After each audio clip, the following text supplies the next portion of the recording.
Bienvenue à la webdiffusion. N'hésitez pas à poser vos questions lors de la présentation en les inscrivant dans l'espace prévu à cet effet. Ainsi, nous pourrons y répondre à la fin de la présentation. Nous vous souhaitons une bonne webdiffusion.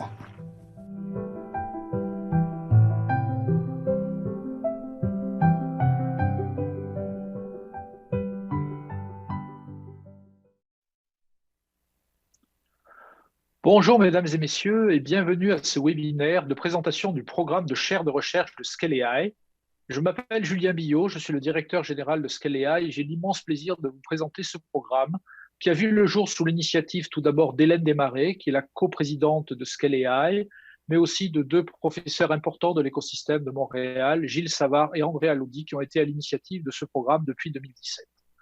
Mais avant de commencer à présenter à la fois Scale AI et ce programme, j'aimerais vous donner quelques éléments d'instruction aux participants. D'abord, veuillez noter que ce webinaire est enregistré, donc vous aurez l'opportunité de le revoir ou d'inciter un certain nombre de gens qui n'ont pas pu être présents à le revoir. Les participants peuvent poser des questions. Pour cela, vous pouvez utiliser dans la partie droite de Zoom, vous pouvez utiliser la zone questions, la zone questions de participants conversation de Zoom pour poser des questions. Nous y répondrons à la fin de la présentation. Et puis évidemment, les participants peuvent obtenir plus d'informations en allant sur le site Scale AI et dès la fin de la présentation, il y aura des éléments complémentaires et qui permettent d'éclaircir ce que je vais vous présenter aujourd'hui. Alors, vous dire quelques mots de Scale AI et tout d'abord le financement gouvernemental de Scale AI. Qui sommes-nous et d'où venons-nous? Scale AI est un organisme qui a été créé, qui est en fait actif depuis à peu près un an maintenant, depuis le 31 mai 2019, qui a obtenu un financement de 283 millions de dollars pour être un pôle d'investissement et d'innovation axé sur l'adoption de l'intelligence artificielle dans le domaine des chaînes d'approvisionnement. Comme vous le voyez, une grande partie des fonds dont Scale AI a accès viennent du gouvernement fédéral, 230 millions, mais aussi du gouvernement du Québec pour 53 millions à travers différents programmes. Notre mandat, il est simple, c'est d'amener l'intelligence artificielle des laboratoires sur le terrain. Évidemment, les laboratoires, on va en reparler, c'est le fondamental de nos chaires de recherche, ça va être un élément très important, mais notre finalité est d'amener toute cette innovation sur le terrain. Et puis c'est aussi de permettre au Canada de devenir un pôle extrêmement important dans le domaine des chaînes d'approvisionnement. Le Canada a une situation géographique unique avec le fleuve Saint-Laurent, avec les Grands Lacs, avec des ports de qualité mondiale. C'est vraiment l'opportunité unique de faire du Canada un hub sur les chaînes d'approvisionnement pour l'ensemble de l'Amérique du Nord. C'est ça notre mandat en termes de Scale AI. Alors d'où on vient? On vient de l'initiative des supergrappes lancée par le gouvernement canadien, le gouvernement fédéral canadien en 2017. Nous sommes une des 5 supergrappes qui ont été choisies à l'issue d'un appel d'offres assez long. Vous voyez sur la carte les 5 supergrappes. En Colombie-Britannique, une supergrappe sur l'innovation digitale, une supergrappe sur l'innovation sur les protéines animales et végétales en Saskatchewan, en Alberta, l'industrie 4.0 en Ontario, nous-mêmes Scale AI sur les chaînes d'approvisionnement intelligentes propulsées par l'intelligence artificielle et à Saint-Jean-de-Terre-Neuve, la supergrappe Océan. Ces 5 supergrappes partagent 1 milliard de dollars d'investissement jusqu'au 31 mars 2023. Et donc, comme vous l'avez vu, nous, Scale AI, nous pesons à peu près 25% de ce montant total d'investissement. Alors, dès le départ, nous avons eu beaucoup de partenaires et certains qui sont sur ce webinaire, vous étiez pour nombre de ces partenaires, pour se lancer, des partenaires extrêmement variés, du monde industriel, du monde académique, du monde des services professionnels, du monde bancaire, des différents paliers de gouvernement qui nous ont permis, dès le départ en 2017, d'avoir une proposition forte et d'être sélectionnés. Et en fait, quand on regarde les différents programmes que nous avons décidé de lancer, nous nous focalisons sur 5 programmes importants dans 4 domaines. Évidemment, notre priorité, notre premier élément, ça a été le financement de projets. Nous sommes là pour subventionner fondamentalement la mise en place et l'introduction de l'intelligence artificielle dans des chaînes d'approvisionnement à travers des projets industriels. Ça a été notre finalité. Mais au-delà de ça, dès le départ, sous l'impulsion notamment d'Hélène Desmarais et de Gilles Savard, il avait été décidé que dans Scale AI, nous aurions aussi 3 autres programmes au-delà de financement de projet. Le premier, c'est un programme dit accélération à destination des petites entreprises via les incubateurs, les accélérateurs, les organismes de support aux petites entreprises pour les aider, parce qu'elles ont plus besoin d'aide que les autres, à introduire l'intelligence artificielle dans leur chaîne d'approvisionnement. Le deuxième programme, qui est tout autour, qu'on voit comme une couronne grise, c'est l'écosystème, faire en sorte que, évidemment, nous pouvons travailler, animer un écosystème, faire en sorte que des industriels se connectent à des petites entreprises, à des universités. Et puis le troisième programme, c'est celui qui nous intéresse aujourd'hui, on l'a appelé programme Talent. Comme vous le voyez, il pèse à peu près un quart des fonds totaux mis à disposition de Scale AI entre les fonds du Québec et les fonds fédéraux. Et ce programme Talent, il a plusieurs volets, et notamment un volet académique, évidemment dont on va parler aujourd'hui, et qui nous permet dès aujourd'hui d'annoncer ce programme de financement de chaires de recherche. Alors, ces 5 stratégies, j'en ai un petit peu parlé. Retenez que dans la partie industrielle, il y a 2 programmes importants. Il y a un premier programme axé sur la commercialisation. Là, nous visons clairement des entreprises qui ont des plateformes, qui fournissent des solutions, et on peut les aider à développer de nouvelles fonctions qui vont les aider à commercialiser. Et puis ensuite, il y a des programmes d'adoption qui visent plutôt des entreprises utilisatrices de chaînes d'approvisionnement qui vont pouvoir utiliser l'intelligence artificielle pour développer la performance finalement de leur chaîne d'approvisionnement. On a parlé du programme de soutien à l'accélération des PME, on a parlé du programme de développement de la main-d'œuvre et notamment du programme Talent à travers les chaires dont on va largement parler aujourd'hui. Et puis le développement de collaboration, c'est vraiment un point important pour Scale AI. Alors on a lancé notre activité il y a un an, le 31 mai 2019 exactement, et on a déjà bien avancé. Ici, vous voyez la liste des projets industriels, donc qui était dans la zone bleue de tout à l'heure, que nous avons d'ores et déjà financé. 14 projets industriels, 82 millions de dollars investis par les entreprises et par Scale AI en financement de projets. En fait, sur ces 82 millions de dollars, un peu moins de 30 millions ont été investis par Scale AI et un petit peu plus de 50 millions a été investi par les entreprises dans les projets. C'est la finalité de la Super Grappe, d'accélérer l'adoption et d'accélérer l'investissement industriel. Comme vous le voyez, une variété assez grande de projets, des projets à la fois pour des grandes entreprises bien connues, Air Canada, CAE, Thales ou autres, mais aussi des PME performantes au Québec et partout au Canada, comme Alaya Care, comme Raymond, comme Local Line, comme Nulogy, comme OVA, à différents stades de maturité qui sont sur des technologies extrêmement variées et des introductions extrêmement variées de l'intelligence artificielle dans les chaînes d'approvisionnement.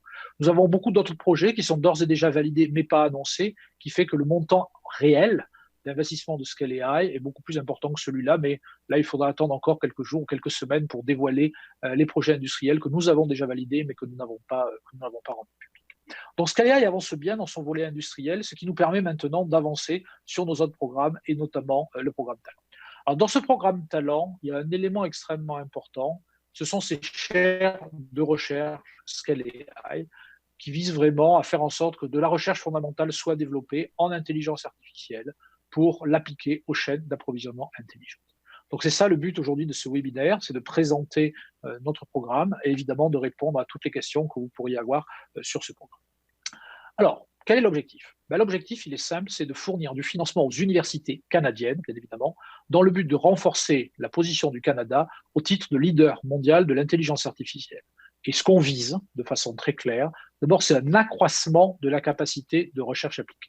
Ça, c'est un point très important. Quand on travaille avec les industriels, quand on est sur le marché aujourd'hui, on voit très clairement que nous manquons de scientifiques, nous manquons de compétents, de nombre de gens, en fait pas de compétences, mais de nombre de gens, on parle bien de quantitatifs, qui sont capables de développer des solutions en intelligence artificielle. D'autant plus que beaucoup de nos cerveaux sont aujourd'hui attirés par des grandes entreprises à l'étranger ou des entreprises étrangères qui sont au Canada et qui ne participent pas suffisamment, en tout cas, au développement de l'écosystème canadien. Alors, on a un objectif à travers ces chaires, c'est accroître la capacité de recherche appliquée. Vous le verrez dans les modalités, on cherche à avoir plus de gens impliqués, on cherche à avoir plus de chercheurs, de nouveaux chercheurs qui rentrent sur le marché pour être vraiment dans une logique d'accroissement de la capacité de recherche appliquée. Le deuxième élément qu'on recherche, évidemment, c'est d'accentuer le transfert des connaissances vers l'industrie. C'est un point très important. La finalité de Scale AI, c'est de développer l'innovation industrielle appliquée aux entreprises. Et donc, il est clair que pour nous, tout travail sur la recherche doit avoir, même si ça n'est pas immédiatement, une application concrète dans les applications industrielles. Et puis, on veut préparer la future génération. On a des chercheurs de très haut niveau au Canada. On a parlé de, tout le monde connaît évidemment Yoshua Bengio. Dans l'écosystème de Scale AI, des chercheurs comme Andrea Lodi, par exemple, sont vraiment des sommités mondiales dans leur domaine. On a un objectif de préparer la relève, la nouvelle génération. Et pour ça, on le sait, il faut pouvoir former, il faut pouvoir attirer, puis il faut pouvoir retenir les meilleurs chercheurs et les meilleurs étudiants au niveau mondial. Et donc, modestement, l'objectif de ces chaires de recherche, c'est de contribuer à ces 3 éléments, l'accroissement de la capacité de recherche, l'irrigation entre la recherche et l'industrie, et puis la formation et l'attraction et la rétention de talents actuels ou futurs pour le Canada. Chacune des modalités, vous le verrez quand on parlera de l'éligibilité autour de ces chaires et de ce qu'on recherche en tant que Scale AI, vous reverrez évidemment ces différents critères. Le critère incrémental d'accroissement de capacité, le critère de participation à l'écosystème de Scale AI et donc le transfert des connaissances vers l'industrie, et puis la capacité d'attraction de chercheurs et d'étudiants qui est évidemment très, très importante pour nous. Alors, en termes de financement, donc Scale AI s'apprête à investir jusqu'à 10 millions de dollars. L'honnêteté nous pousse à dire que même si on devait avoir plus de candidats intéressants, on pourrait même aller au-delà de ces 10 millions de dollars pour financer au moins 10 chaires dans le domaine de l'intelligence artificielle appliquée aux chaînes d'approvisionnement. Donc la façon dont on voit les choses, c'est vraiment celle-là. En fait, on veut discuter avec vous, les universités, de chaires dont la valeur totale, incluant l'investissement de Scale AI, c'est 2 millions de dollars sur les 5 prochaines années. Donc on parle de chaires de 5 ans. Pourquoi 5 ans? Parce qu'on considère que c'est la durée minimale pendant laquelle on peut avoir un impact. Et on souhaite que la valeur totale entre l'apport de Scale AI et l'apport de l'université soit de 2 millions de dollars au total. Donc on parle de chaires de 2 millions de dollars au minimum pour 5 ans.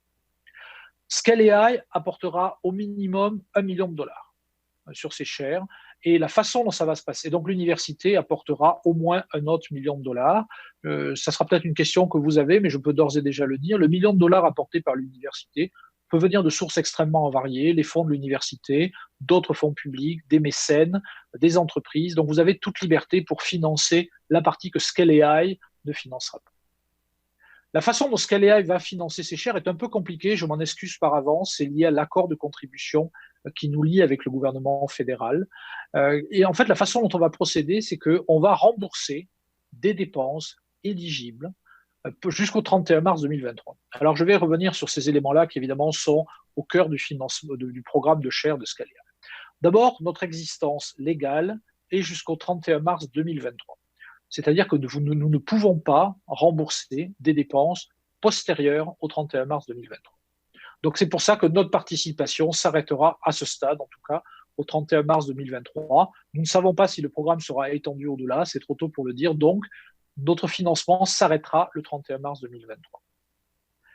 Nous fonctionnons par remboursement de dépenses dites éligibles. Toutes les dépenses ne sont pas éligibles au titre de l'accord de contribution. Par contre, une grande partie d'entre elles le sont.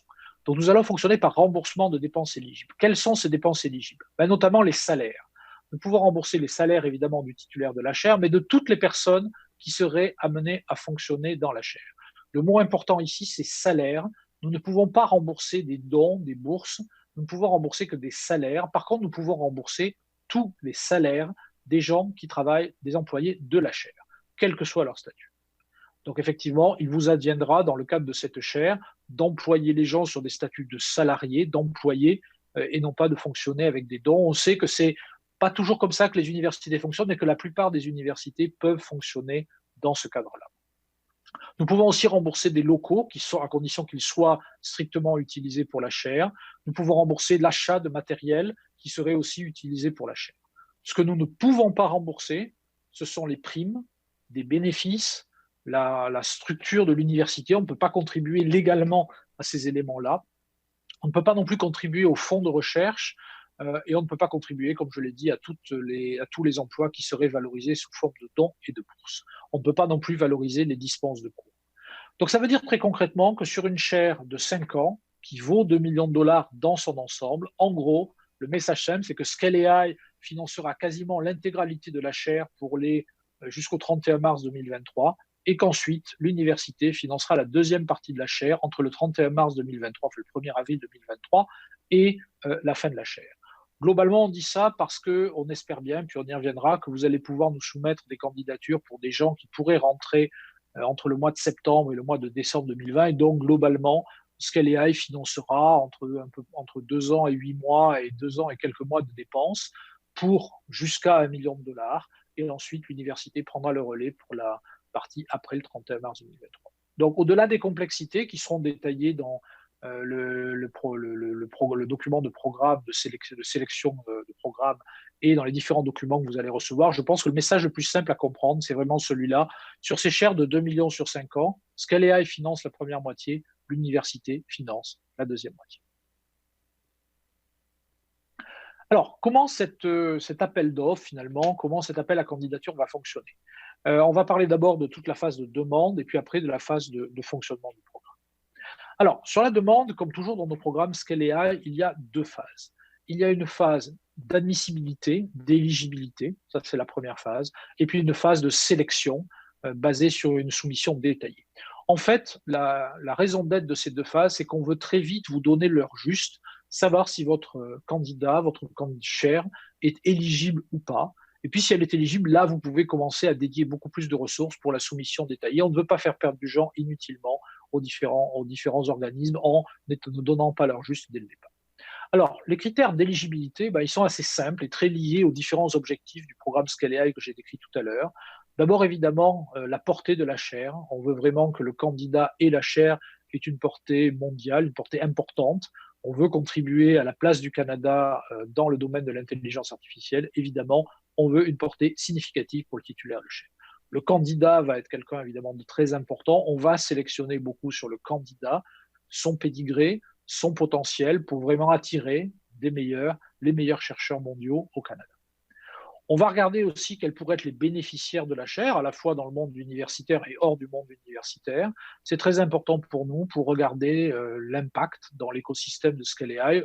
Bon, je l'ai dit tout à l'heure, on veut vraiment que les universités et ces chaires-là aient un impact vers l'industrie.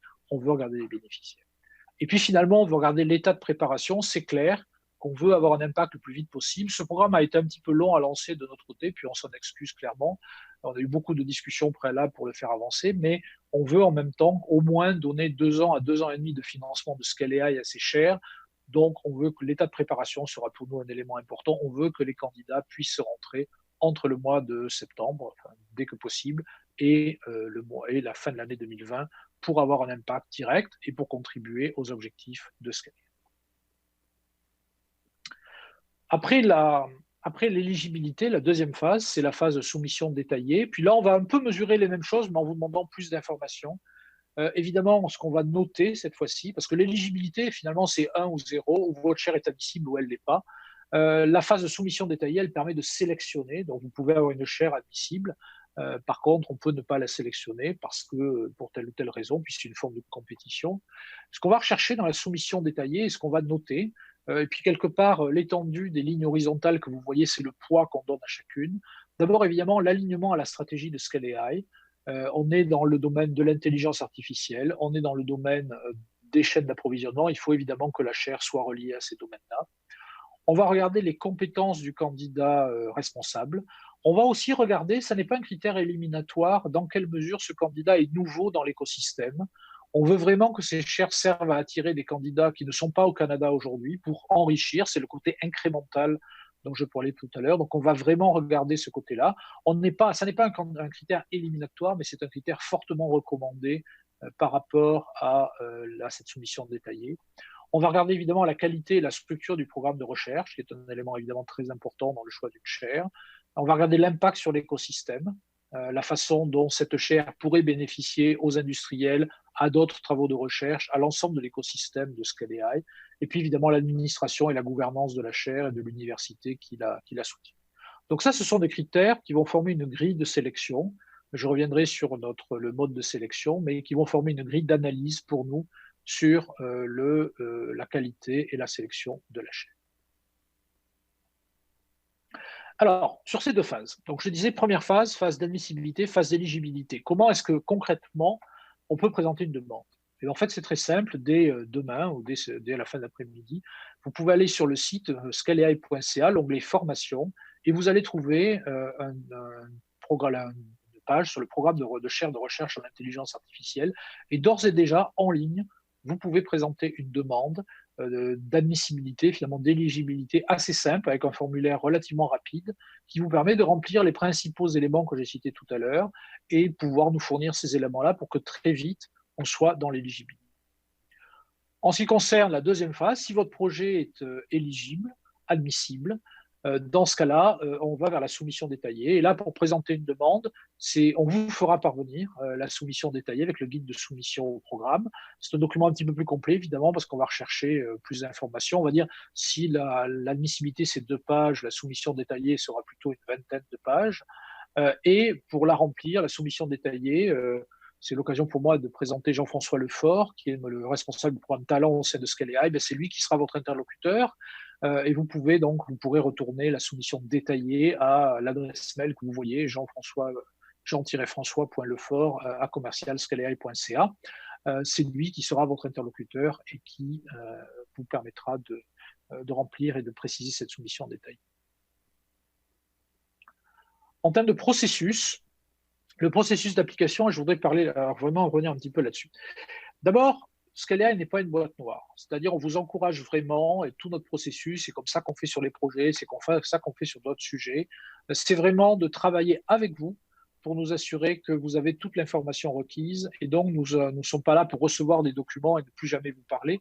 Au contraire, on vous engage à nous contacter, on vous engage à dialoguer avec nous pour mesurer justement si votre chaire est éligible. On sait qu'un des sujets sensibles, ça va être est-ce que c'est vraiment de l'intelligence artificielle ou pas? Et est-ce qu'on parle vraiment de chaîne d'approvisionnement ou pas? Ce sont 2 domaines importants. Et puis, dans certains cas, la limite est assez fine entre ce qu'est des chaînes d'approvisionnement et ce qui n'en est pas. Donc, on vous encourage vraiment à nous parler pour vous assurer qu'on est bien dans un domaine qui est éligible pour le cadre de Scale AI. Une fois que tout ça est complété, une fois qu'on a eu les différents niveaux de dialogue, l'éligibilité, l'admissibilité, elle est prononcée en interne à Scale AI. On vous donnera évidemment l'information dès qu'on l'a. La soumission détaillée, vous allez la remplir. Il y aura un comité de sélection qui va se réunir, indépendant de Scale AI, composé évidemment d'académiques, qui va approuver les recommandations que Scale AI fera sur le programme de chaire. Et puis, tout cela sera évidemment ratifié à notre conseil d'administration, soit par le conseil en plénière, soit par un sous-comité du conseil d'administration. Donc, on a 2 niveaux de décision, un comité de sélection d'experts académiques et un deuxième niveau qui est le conseil d'administration, qui est seul habilité à engager Scale AI. Un message important que je voudrais vraiment vous donner ici, on va être sur un modèle de soumission continue. C'est-à-dire qu'on ne va pas vous donner 3 mois pour répondre, puis au bout de 3 mois, on regarde les réponses et on décide. On va vraiment recevoir les dossiers au fil de l'eau. On vous l'a dit, le délai, c'est très important pour nous. On veut que ces chaires commencent très vite. Donc, notre objectif, c'est de donner très vite les premières approbations, les premiers dons, les premières subventions de Scale AI, en tout cas les premières autorisations de subventions, de les donner très vite. Donc, on vous incite vraiment à soumettre des demandes d'éligibilité le plus vite possible, puis à remplir des soumissions détaillées le plus vite possible, parce qu'on va être dans un mode de validation permanente jusqu'à ce que le quota de chaires soit épuisé. C'est pour ça aussi qu'on se donne la possibilité d'aller, le cas échéant, au-delà de 10, si on avait vraiment des candidatures exceptionnelles, pour être sûr de ne pas rater des candidats exceptionnels à cause de ce délai. Mais on n'est pas sur un mode d'appel à projet traditionnel où on attend quelques mois et on dépouille toutes les réponses ensemble. On est sur le mode qui est exactement le même mode que nos projets industriels ou notre programme accélération, de soumission continue de projet, de manière à vraiment avancer et à ne pas freiner le système. Donc, mon message, c'est vraiment celui-là. Dès l'issue de ce webinaire, si vous avez des projets intéressants à nous soumettre, mettez-vous vite à la tâche parce qu'on va regarder ces dossiers au fur et à mesure et on va valider ces dossiers au fur et à mesure. Alors ensuite, une fois que cette période sera passée, une fois que la chaire est validée par le conseil d'administration, l'université signera une entente de contribution avec Scale AI, qui est un modèle assez simple, qui permet en fait de rappeler les principaux éléments constitutifs du programme. D'abord, les rôles et responsabilités entre Scale AI et l'université. C'est clair que l'université conserve toute autonomie dans la gestion pédagogique de la chaire. Scale AI est dans un mode de financement et puis de lien avec l'écosystème, mais que Scale AI ne se mêlera pas en aucune façon du contenu pédagogique une fois la chaire validée. C'est vraiment le rôle de la chaire et de l'université. Cet accord de contribution détaille la mécanique de l'entente, notamment les différents documents et KPI à fournir, et puis les principaux paramètres du programme, et en particulier devra détailler les collaborations possibles entre la chaire et l'écosystème de Scale AI. Donc, quand on regarde, pour résumer un petit peu les différents fonctionnements du programme, cette fois-ci, une fois que les chaires sont attribuées, d'abord, l'étape 1, c'est évidemment le lancement de la chaire. C'est quelque chose qu'on espère sur la deuxième partie de l'année 2020. L'étape numéro 2, ce qu'on souhaite vraiment, c'est promouvoir, dans le cadre de la liberté évidemment de la chaire, mais de promouvoir des collaborations entre les chaires et l'écosystème de Scale AI.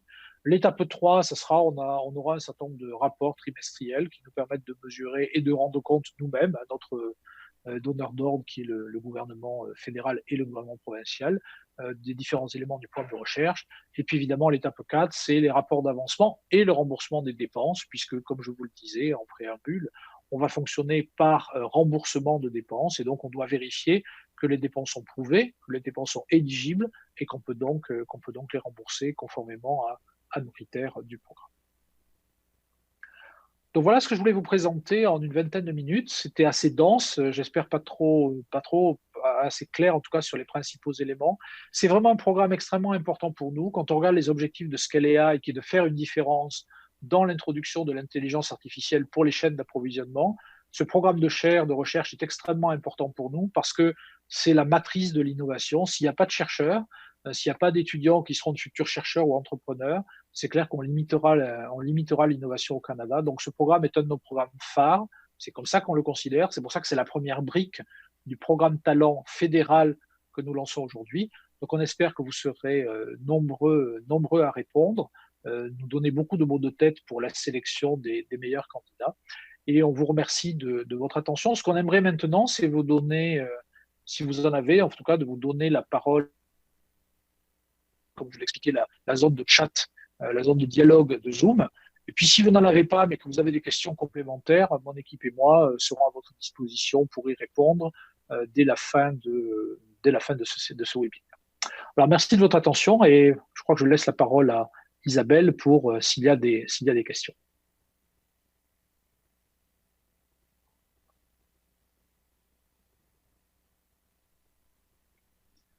Merci beaucoup, Julien. Si on regarde actuellement, nous n'avons eu qu'une seule question de Sophie Briand de HEC. D'abord, ça va être une question facile au sujet de la présentation. Est-ce qu'elle sera disponible à tous ceux qui étaient en ligne aujourd'hui? Oui, absolument. C'est une présentation publique, donc elle sera évidemment en ligne. J'imagine qu'elle sera en ligne aussi, donc on pourra vous l'envoyer à tous les participants, mais aussi elle sera en ligne sur notre site web, donc vous pourrez la connecter sur scaleai.ca, onglet formation. Tous les éléments seront en ligne et aussi la demande d'éligibilité, d'admissibilité, comme je le disais tout à l'heure. Parfait. Bien, merci beaucoup. Je rafraîchis la formule de questions. Je ne vois pas de nouvelles questions. Donc, ça devait être très clair et très bien expliqué. Merci beaucoup, Julien. Écoutez, s'il n'y a pas d'autres questions, écoutez, on va vraiment vous remercier de votre attention. Encore une fois, on est bien conscient qu'on n'a pas pu répondre à tout, c'est pas possible, mais peut-être que ça, en réfléchissant, en voyant, vous aurez d'autres questions à nous soumettre. Donc, n'hésitez pas à nous contacter, notamment Jean-François Lefort. L'adresse mail est dans la présentation, qui est le responsable du programme Talent à Scale AI. Puis aussi, vous connaissez bien Gilles Savard, qui est présent sur cet appel. Donc, j'imagine que certains d'entre vous n'hésiteront pas à le contacter pour avoir plus d'informations, plus de détails. Encore une fois, l'élément important pour nous, c'est vraiment dans cette phase d'éligibilité, la conformité du sujet de la chaire à Scale AI, au but de Scale AI, c'est-à-dire l'intelligence artificielle au sens large, appliquée aux chaînes d'approvisionnement. C'est sûrement un des sujets sur lesquels, si vous avez des idées de candidats, vous souhaiterez interagir avec nous pour savoir ce qui est du domaine de l'acceptable par rapport à notre mission, ce qui est trop loin par rapport à la mission originelle de Scale AI. Peut-être, Julien, peut-être pour compléter, lorsqu'on parle de l'intelligence artificielle au sens large, on parle ici beaucoup d'intelligence numérique, donc tout l'algorithmique qui aide à transformer les données ou le numérique en prise de décision, en décision prédictive, prescriptive. Donc, c'est l'algorithmique, ça comprend donc les sciences des données, les statistiques, ça comprend l'apprentissage automatique, le machine learning, la recherche opérationnelle, tout ce qui va amener de la valeur ajoutée aux données dans les chaînes d'approvisionnement. Bien, messieurs, pendant que vous faisiez la... Oh, pardon, Julien. Je veux juste dire que pendant que vous faisiez la conclusion, nous avons eu 2 autres questions. Donc... Ah, mais voilà. Vas-y, Isabelle, on t'écoute. Vous êtes prêts? Oui, d'accord. Donc, une des questions, c'est est-ce qu'il y a une chaire par université où une université pourrait soumettre 2 projets de chaire? Alors écoutez, il n'y a pas de règle absolue. C'est clair que c'est un programme pan-canadien. Nous, en tant que Scalea, qui sommes dans la volonté aussi que l'ensemble du Canada soit représenté. Mais comme je le disais, c'est un appel d'offres ouvert. On a donné une indication du nombre de chaires et des montants qu'on était prêt à investir. Mais on indique aussi que s'il y avait un nombre de candidats exceptionnels ou des candidats exceptionnels, on considérerait ça. Donc, moi, je ne peux que vous encourager à soumettre les candidats que vous estimez les meilleurs. Il n'y a pas de contingence a priori. Bien sûr, nous, Scalea, on va gérer ça de façon intelligente par rapport à l'empreinte canadienne qu'on souhaite avoir. J'ai un séminaire, j'ai le même webinaire à 14 heures en anglais avec les pays, les parties anglophones du Canada. Donc, c'est important pour nous d'avoir une empreinte nationale. Mais si vous avez des candidats très intéressants, ne soyez pas timides pour nous les présenter. On n'a pas de règles absolues et écrites sur ce sujet. Parfait. 2 autres questions. La première étant, le million de Scalea, est-ce qu'il est seulement pour les salaires? Est-ce qu'il y a des fonds de recherche inclus dans la première moitié du programme? Non, malheureusement, les fonds de recherche ne sont pas éligibles. Ce n'est pas qu'on ne le veuille pas, ce n'est pas une décision politique de Scalea, c'est que dans l'accord de contribution qui nous lie avec le gouvernement fédéral, les dépenses éligibles sont extrêmement claires et les fonds de recherche ne sont pas des dépenses éligibles. Donc, les fonds de recherche ne sont pas. Peut-être, Gilles, tu pourrais donner une précision là-dessus, je pense. Je pourrais préciser un petit peu. Lorsqu'on parle de fonds de recherche, généralement, on parle de fonds de coûts d'infrastructure, on parle d'aide financière pour les étudiants, on parle de financement de professionnels de recherche, de postdoc éventuellement. Donc, en partie, la réponse est oui, ça va rembourser les fonds de recherche. Tout ce que ça ne rembourse pas, c'est l'aide financière des étudiants. Donc, ça peut rembourser l'achat d'ordinateurs, l'achat de plateformes informatiques. Ça peut rembourser les frais, le coût d'un postdoc payé sous forme de salaire. C'est le cas dans les universités aujourd'hui. Ça peut payer le remboursement des frais des professionnels de recherche, etc. Donc, ce que ça ne rembourse pas dans les fonds de recherche, c'est l'aide financière. Et là, à ce moment-là, les universités, les titulaires, soit avec l'aide des fonds de démarrage des universités, soit avec MyTax, soit avec le CRSMG, les autres, Ivado, Transmedtech, etc., peuvent aider à financer la partie aide financière. Parfait. Une autre question un peu plus complexe parce qu'elle fait référence à la pandémie qu'on vit actuellement. Le commentaire de l'Université de Montréal, c'est que les candidats et les candidates visées sont nécessairement de l'extérieur. Donc, la fermeture des frontières complique la question des visites venues. Y a-t-il une politique de contingence du démarrage qui tient compte de la pandémie? Gilles, peut-être c'est un point sur lequel on a beaucoup discuté. Peut-être tu veux réagir là-dessus. Ce que je peux répondre, et vous le savez, dans le monde universitaire, habituellement, lorsqu'on monte une demande de chaire, on en a pour quelques mois, sinon une année et demie. Ici, l'argent est disponible, donc on n'a pas à aller chercher l'argent chez les industriels. Cependant, engager un nouveau professeur, c'est toujours un peu long. Ce qui est entendu, c'est que la chaire pourrait, s'il y a un engagement ferme, que le professeur arrive, par exemple, en janvier, et qu'il ait été engagé ou prévu dès le mois de septembre, que les dépenses peuvent commencer à être imputées, soit par l'engagement d'un professionnel, d'un coordonnateur à la chaire, ou par exemple un postdoc, etc. Donc, même à distance, le titulaire de chaire peut amorcer son programme de recherche à l'université et commencer à imputer des frais à Scalea. C'est un point très important pour nous. Je l'ai redit, un des sujets importants qui est dans le mandat de Scalea, c'est de développer de la nouvelle capacité au Canada, donc de la capacité incrémentale. Donc c'est sûr qu'on ne peut pas jouer à un jeu de bonneteau où on prend quelqu'un à droite pour le mettre à gauche et derrière financer parce que là, on ne crée pas de capacité complémentaire. Alors ça pourrait arriver, c'est pour ça que ça n'est pas une condition absolue, mais ce n'est pas ce qu'on privilégiera vraiment dans notre choix. C'est les candidatures venant à l'extérieur du Canada, en tout cas qui sont des vraies additions aux différents écosystèmes, parce que c'est la façon dont on doit contribuer pour créer de la capacité additionnelle qui est l'objectif de Scalea. Donc ça n'est pas éliminatoire, mais c'est fortement recommandé. Mais comme l'a dit, on est bien conscient des problèmes, et donc on pourra être flexible dans l'implémentation, Mais effectivement, c'est ce que je dis, c'est fortement recommandé d'être dans une démarche de faire venir des gens de l'extérieur. Parfait. Merci beaucoup, monsieur. Je vous laisse conclure, Julien. Écoutez, je ne vais peut-être pas refaire la même conclusion, mais encore une fois, vous remercier tous de votre présence. Encore une fois, remercier Gilles qui nous a énormément aidé sur tout ce programme. Aussi remercier, même si je ne pense pas qu'elle soit en ligne, Hélène Desmarais, qui est celle qui a eu la vision de ce programme, qui a vraiment voulu le lancer, qui croit vraiment à l'importance de la recherche pour l'ensemble des écosystèmes, et c'est quelque chose qu'on vit vraiment au quotidien. Alors, on vous attend nombreux. On espère que vous allez rendre notre choix extrêmement difficile par la qualité des candidats que vous allez nous soumettre. Et puis, on sera à votre disposition, mon équipe et moi, Isabelle et tous ceux qui ont permis ce webinaire, pour répondre à vos questions et accélérer et contribuer au plus vite à la qualité de recherche et à l'augmentation de la qualité de recherche dans ces domaines dans le pays. Alors, merci à vous, excellente journée et à très bientôt.